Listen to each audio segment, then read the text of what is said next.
one more thing to cover before we hop out of here. Khaki Kevin Walker. There's a lot to play for in the midfield. I don't know if you noticed. There was a lot going on down the order. Yeah. Okay, I thought you had something else there. No, it was a hell of a weekend for it was a hell of a weekend for VCARB. They all but solidified their spot for P6. Nothing's guaranteed, of course. It's been a lot of me asking, is this going to be a guarantee? Is this done for the rest of the year? You know what is a guarantee? You know it is a guarantee? What was that? A Williams P5 finish in the Constructors. You got that one correct. Congratulations to you.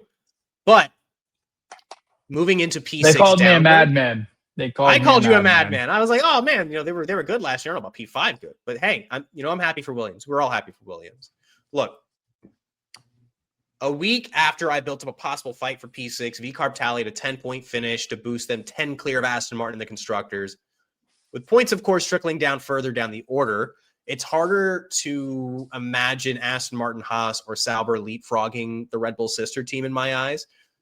To kind of give flowers to Liam Lawson as well. We talked about Isack Hadjar earlier and how fantastic he's been, but Liam Lawson's doing the damn job. What do you think, Kevin? I think that you need to, I think you owe me because I told you so. You impressed me about Aston Martin being the team that was going to jump over, about how Aston Martin was going to take over and they were going to keep climbing. You told me that Aston Martin could jump up to P6, I think.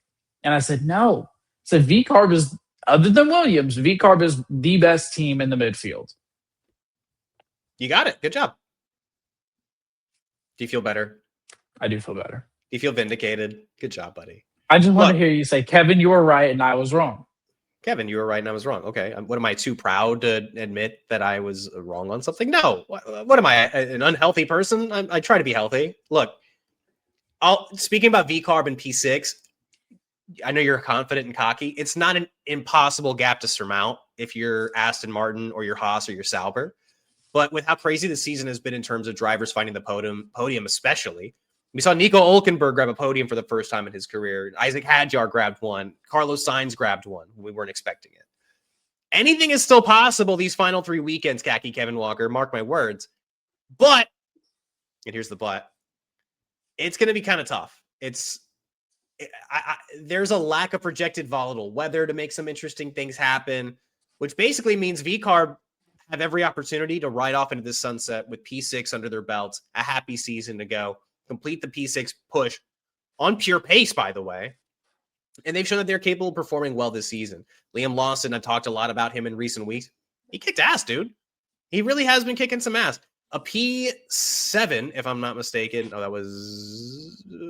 He finished P7 this past weekend ahead of Isack Hadjar. Had a really solid weekend. And Lawson's doing the job. He is outperforming the guy who replaced him at Red Bull in Yuki Tsunoda. I think that Liam Lawson, with this drive in Sao Paulo, arguably cemented himself a place within the Red Bull family next year. Do I think he's going to go back to Red Bull? No. But I think that we're going to see Liam Lawson remain on this grid next year. Questions about who's going to be in that second seat, I've talked about extensively. Feel free to check out other podcasts or other videos surrounding this topic. But Isack Hadjar has been impressive. VCARB are doing the damn job. But outside of them, I will note, just ahead of both VCARBs on Sunday, Ollie Bearman was in P6.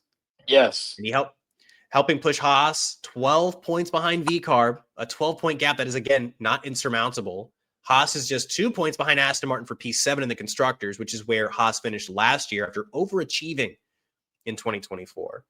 And then, Sauber is still technically solid. Haas has been solid this year. And Sauber are still 20 points back from VCARB, but only 10 back from Aston Martin. So, there's still anything can happen between these final 3 races of the season, especially with that extra sprint. This is something I wanted to, again, bring to the attention of the TLPs, bring to the attention of our audience, because it's very easy to get caught up in just the World Drivers' Championship and just talking about, who's going to win? Is Lando going to close it out? Is Max Verstappen going to be a factor the rest of the way? Look, huge storylines and worth talking about.